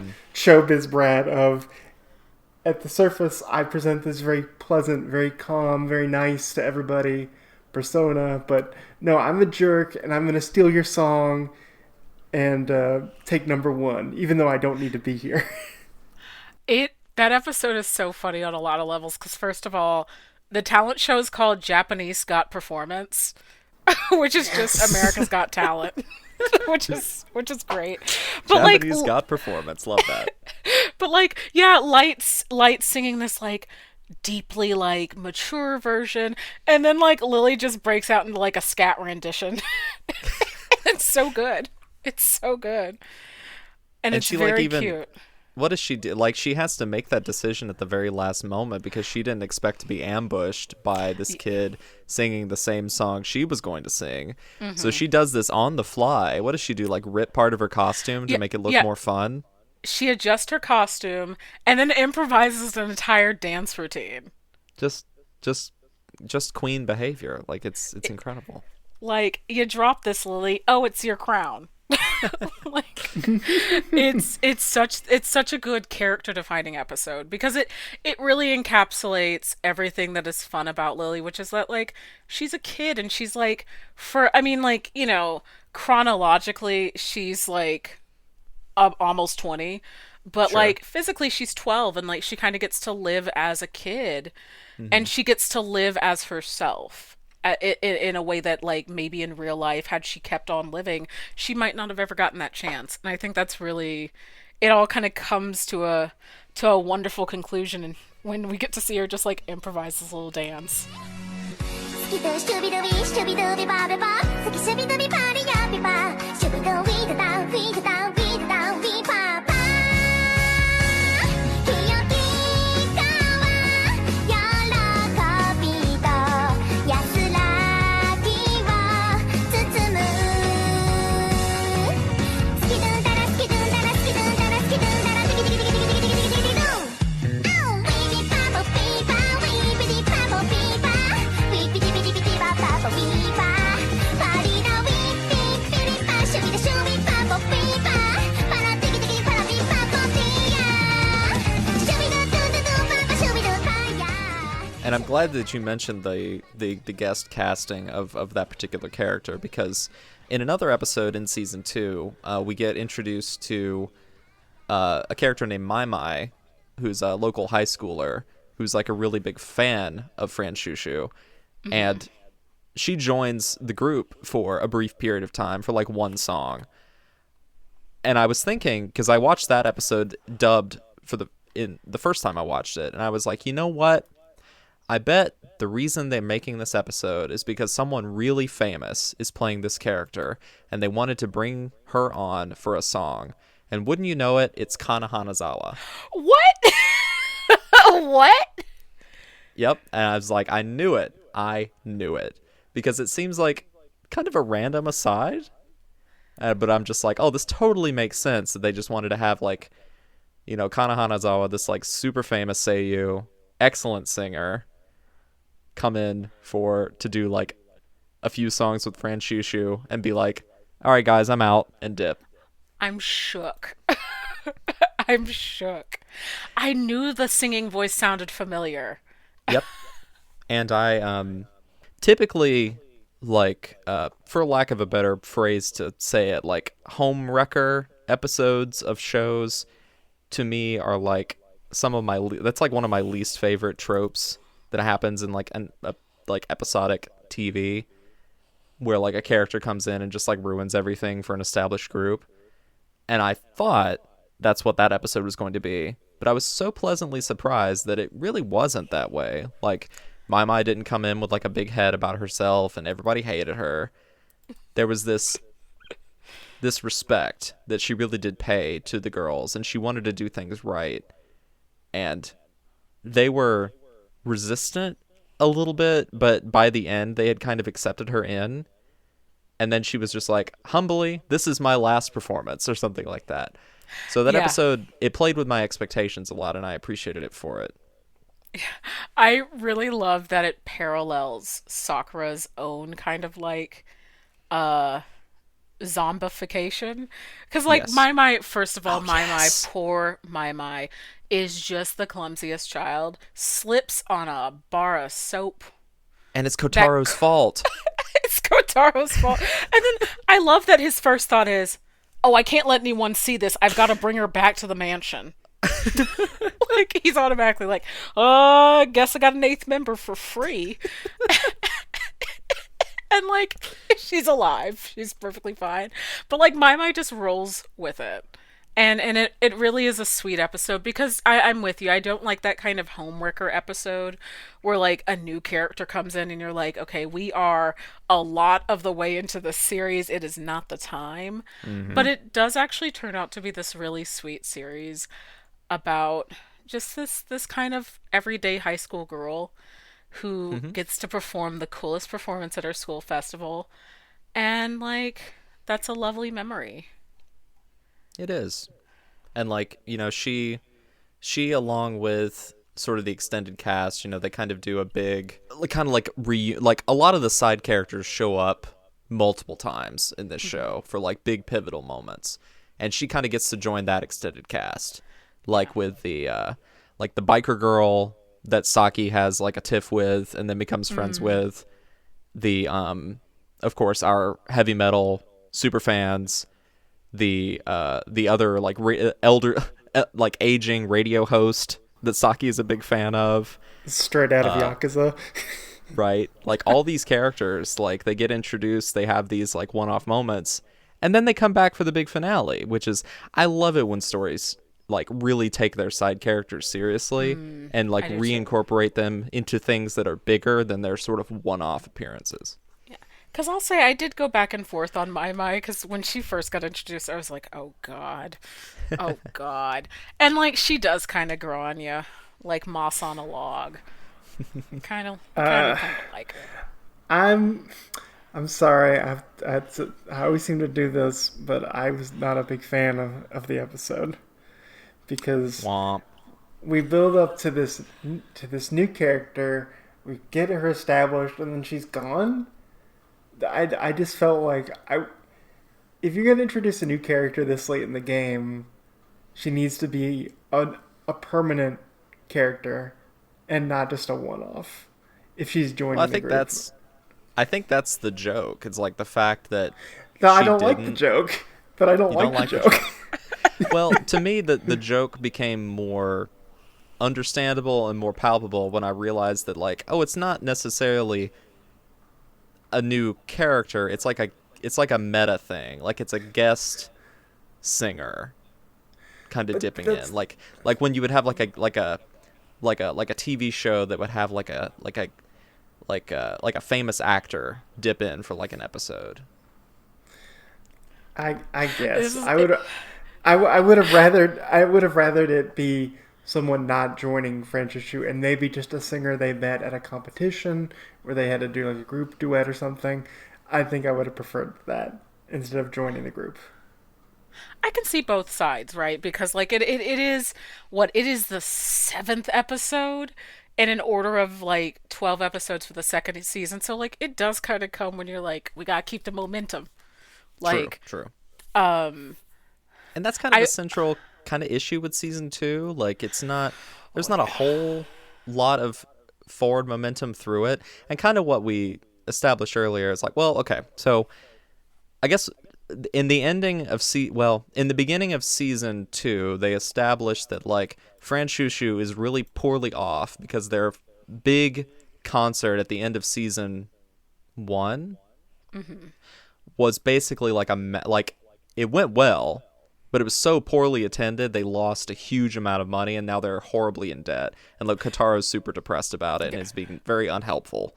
well, also like that snowfall caused the entire venue to collapse. True. So, they're on the hook for a lot. So true. But like the central conflict of the whole season, well, one of the central conflicts, because there's another one that we can talk about as well, but is like the fact that they have all this money that they have to pay off, and yet in a very funny joke, Tai is instantly able to solve that problem, but it does kind of kill the momentum. The pacing is a little bit rocky in that second season. It becomes much more a series of like episodes where we get like these really interesting character studies, which I Yes. like, Same. but then like it does, once Tai effectively like gets enough money for them to just kind of like figure out their things, then we go into a two-parter, like, with episodes 8 and 9, Right. where like that takes up a lot of it. And then because I remember when I watched episode 9, I was like, wait, there's only 3 episodes left. Like, how are we actually gonna finish this? Right. Because there's a lot that we still need to tie up. And you're right, it does kind of have this pacing issue. And that Where- two-parter. No, go ahead. Go ahead. Oh, I Sorry, was gonna didn't say where mean it has this pacing issue where like there's a lot of interesting stuff, but it's just like I wonder how this would have been if this had been, if some of it had happened in season 1. Yeah. Totally. Well, and Bill's about to rant about the Yugiri flashback two-parter, but apparently one of the reasons why they opted to do that and didn't, and kind of they were very coy about Yugiri's backstory in season 1 is because they simply hadn't figured it out yet. Like that's basically That what some of makes the a creators lot of- said. That They makes said that a in lot an of interview. sense. Yeah, they were just like, well, we know we want her to be from X time period. We want her to be this type of character. But in terms of like what happened to her, let's kick the can for season 2. Yeah, that makes a lot of sense now. Yep. Yeah, just that two-parter should have been released as like an OVA and not as part of the main core of episodes, because while I enjoyed it on its own terms, it feels like a samurai movie that you would see, or a Jedi type period piece movie, but tonally it doesn't mesh with all the other episodes, so it's a weird tonal shift. Yeah. Yeah. And so as a whole, I don't like that it's there. Individually, I think it's interesting, but it doesn't work in the tapestry of the work. Yeah, I feel you there. I do think one thing that's pretty cute about it is that they go out of their way to put like analogs of all of the Franchushu girls in the background and draw attention to them. That was one cute little thing that I appreciate that they did. It's a really nice touch. And I think what you were saying about season 2, I think they just lose the narrative thread, because at the end, when we're learning about how they were resurrected and what's at stake at the end, it feels like an info plot dump of like, oh yeah, we only have so much time to get what we need to get in. Just cram it into the final episodes. Let's go. We gotta get moving. We have our deadline. Well, and then they bring up this whole like prophesized like apocalyptic event that's gonna happen. Yeah. That's You're that's just like, gonna whoa. that's gonna be probably a thread in the movie. Probably. Yeah, probably. And like I'm thinking, because we get these hints of, well, why is Kotaro personally invested in this saving of Saga? Like, why did he specifically choose these girls? And like, I appreciate exploring that story, figuring out why he is personally interested in doing this. But like the whole, I don't know, mechanics of it, I'm a lot less interested in. Yeah. It very much feels like a writer who is a nerd, and it's just like, well, I have to explain all the details, and I'm just no. Are you Normal saying viewers, that people that work on anime might be nerds? I know, shocker, right? But it's kind of like how Gundam fans want to explain how exactly the Gundam works. I'm just like, that isn't what the general public cares about, and if you try and do that, you're just going to turn people away. Yeah, And I think there's it's something. I think it's this. Oh, good. Yeah, go ahead. That's my point. There's something much more engrossing about not knowing how the meat is made, but like being able to enjoy the dish itself. And this anime definitely in season 2, they're trying to tell you how it's made, and I'm like, no. Let them sing. I just want to drive through Tori and eat the chicken. You don't need to tell me how it's made. Yeah, I don't need to see it being grilled. Nope.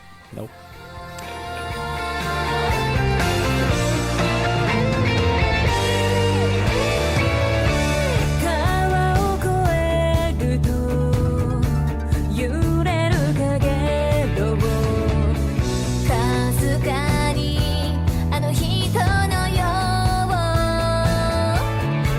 今は先を行こうささやかな強がりで新しい明日を浮かべながらあてのない破れた地図の向こうへと捨てられない想いを一緒に背負ってゆこうあの頃に誇りたくなるほどまっすぐに雨に濡れても笑顔で What kind of is sort of as we sort of wrap up here, one character I feel like we haven't really talked enough about is Sakura.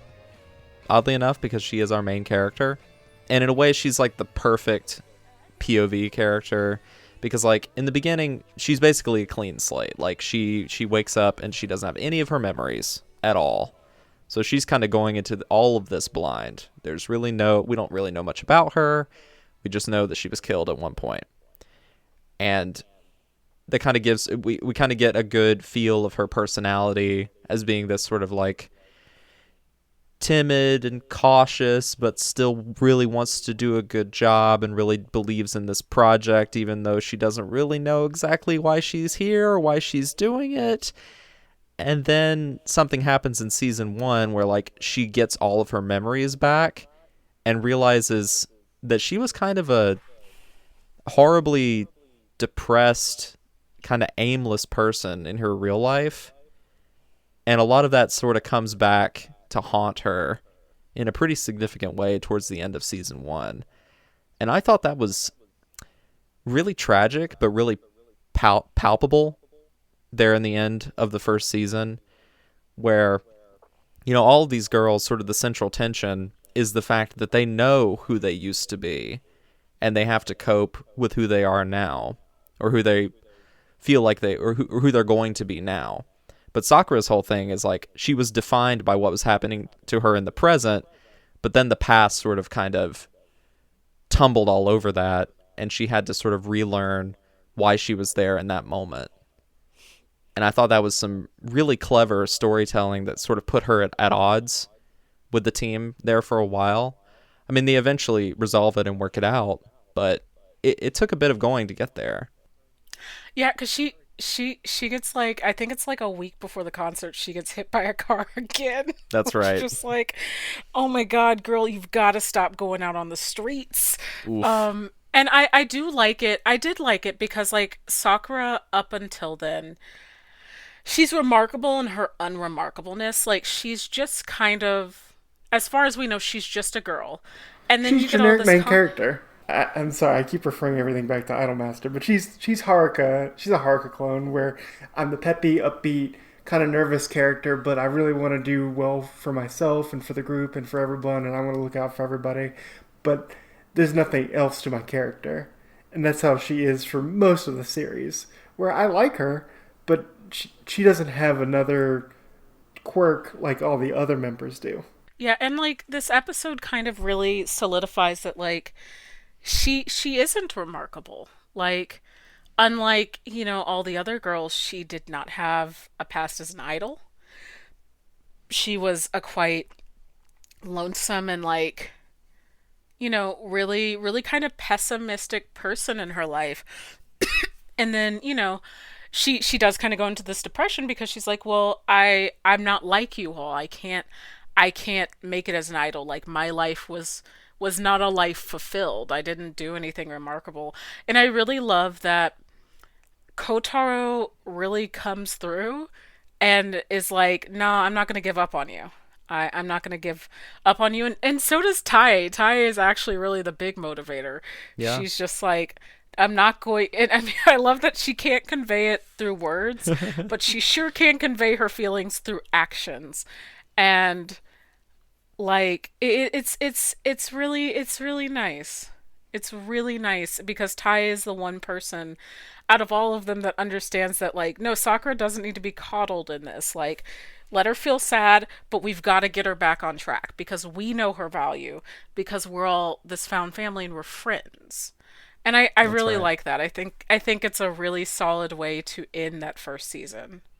And it gives our POV character an arc, right? It's like It it does. takes kind of what Bill said, just like she fills this mold, but they intentionally added more there to make her just as well rounded as the rest of the cast. And it works. It works really well. She doesn't really need more than that because like that kind of brings her back to being motivated and like that kind of carries her through the next season. Right. Totally.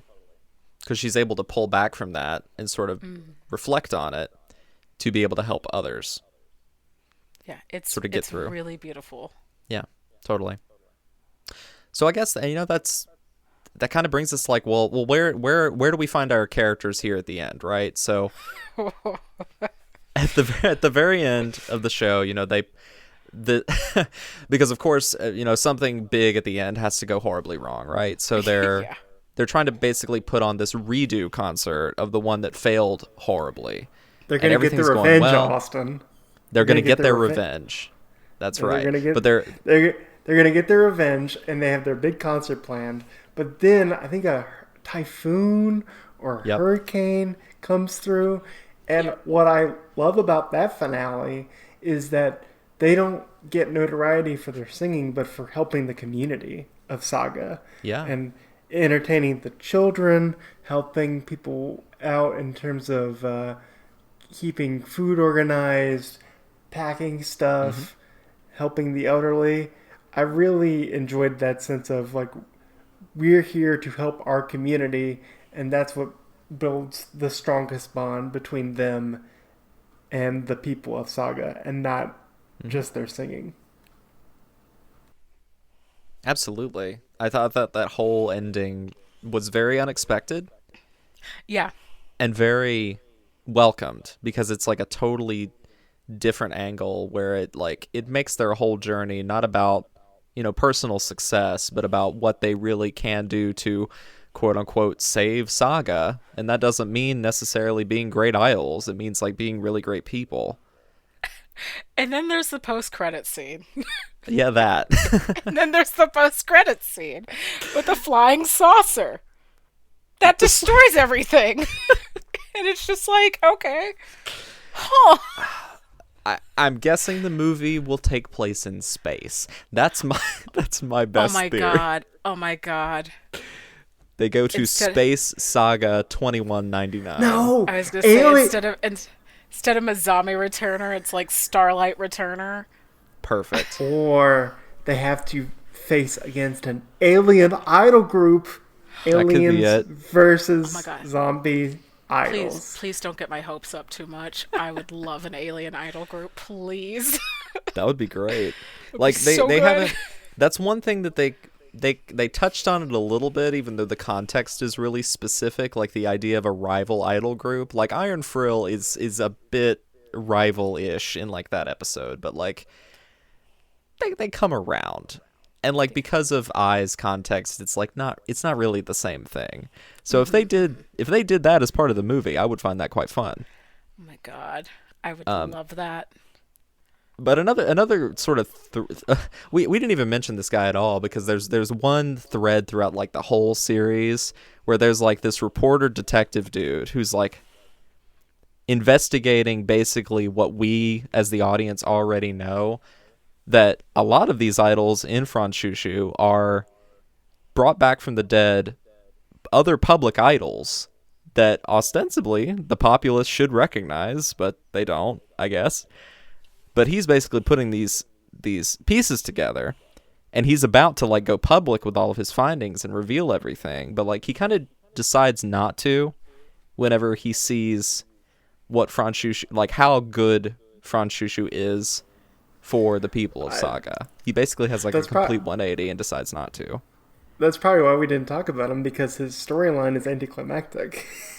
Well, 'Cause- and also the cataclysm just kind of destroys it. It did, but like I mean, it's a central anxiety that we as the audience feel like is coming at some point.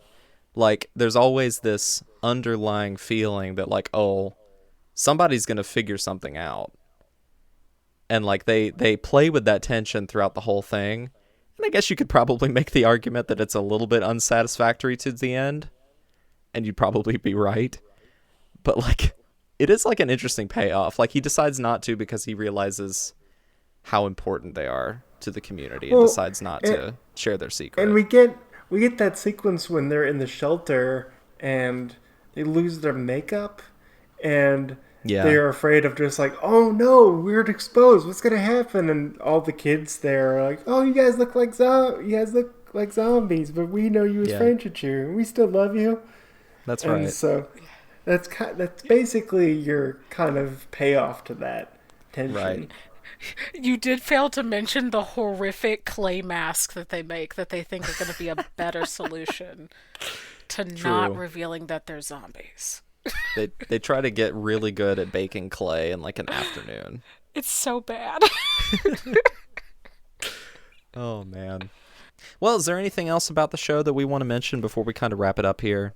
I mean, I think we've covered like most everything there is to cover about this show. There's probably some things we've forgotten. I mean, it's still a really good show. Like, I highly recommend it. Same. Like it is easily, like I mentioned this whenever we did like our best anime. I think I mentioned this in our best anime of the decade podcast from a while back, but it really is one of my favorite shows, like of all time. It's probably in my top 10, if not on some good days in my top 5, because it's just so full of all the things that I love about anime, which is lots of heart, incredible characters, and really, really entertaining. I'm glad I found another idol series that I quite enjoy a lot. I feel bad because I can be kind of picky with the idol stuff I watch. Like I've tried other franchises like WUG and Love Live, and they never really clicked with me. I probably need to try some of the later Love Live seasons, because I tried the first Love Live season and then that didn't really work out for me. So I was happy that I found another idol franchise I really enjoy. We'll be happy whenever that movie comes out. We'll see which comes out first, that or the Yuri on Ice movie. What if they just release them in the same year? I'll just Double implode. feature. Ooh. Crunchyroll. Alternatively, a Theatrical double feature. crossover. Yuri on Saga and Zombieland Ice. I'm here for it. Absolutely. I mean, they're both on Kyushu. So like, hey, and why not? I mean, Sayo Yamamoto, are you listening? yeah. Are you still doing stuff? Please let us know. We miss you. Come back. We miss you. Please come back. All right, well, thank you both for joining me to talk about this. It's been a really fun episode, so thank you, Bill, for being here as always. And Sai, thank you so much for coming on the show. We had a lot of fun, I think. Yeah, thank you so much once again for having me. I really enjoyed this conversation. Yeah, me too. We'll have to have you back on sometime. I would love that. Excellent. So if you want to find more episodes of the Third Impact Anime podcast, you can, of course, visit our website, thirdimpactanime.com, where we'll have show notes for this episode and an index of all of the previous episodes that we've ever done. And you can find ways to support the show over there, including our Patreon. And we also have a public Discord that is open and is free to join. There's a lot of really cool people in there that are fun to talk to, nice to hang out with, and you are invited to as well, as long as you are cool and not a jerk. As for me, you can connect with me over on Twitter, at least for the time being, at BebopShock. I also have a Mastodon under the same account, and you can find the brand Twitter at TI_anime, and on Instagram and Mastodon at Third Impact Anime. Bill, where can people connect with you on the internet? You can find me still on the Twitter at WB Foreman, with 3 9s, where I guess I'm tweeting stuff, but I would rather you, instead of following my boring butt on Twitter, go check out the great work that Anime Feminist does. They've been around doing great work with their podcast and their great website. And they provide a really unique and interesting perspective to the anime community. I highly recommend checking out Anime Feminist. Very true. Aw, thank you. Thank you. In addition to your fantastic publication, Sai, where can people connect with you online? Yeah, so I am most active on Twitter, and you can find me on Twitter at Pixelated Lenses. That's really where I'm at these days. I'm on Twitter until I'll be the last person on Twitter. Yeah, and that's where you can find me most of the time. That's a lot of where I do my kind of public feminism. That's a lot of where I post links to things and share what I'm doing. So yeah, come pop into my DMs and let's have great conversations about the media we love. Is there any projects specifically you'd like to plug on your way out? You know what? There sure is. So I mentioned it earlier that one of the novels I've had the joy of editing is Qualia the Purple. And while I could push that, I'm actually going to push a different one that I've worked on. So last year I had the joy of working on my first autobiography as an editor, and it is called Until I Meet My Husband. It's by Nanosaki Ryosuke, who is the first person in Japan to have a religiously recognized same-sex marriage, and it's a really, really insightful book that I really would love to see more people read. Wow. Especially if you are someone who's into LGBT media via anime and manga, but have wanted maybe something that's not like fiction. It's a really good nonfiction read, and that is, once again, Until I Meet My Husband. And also has a companion manga.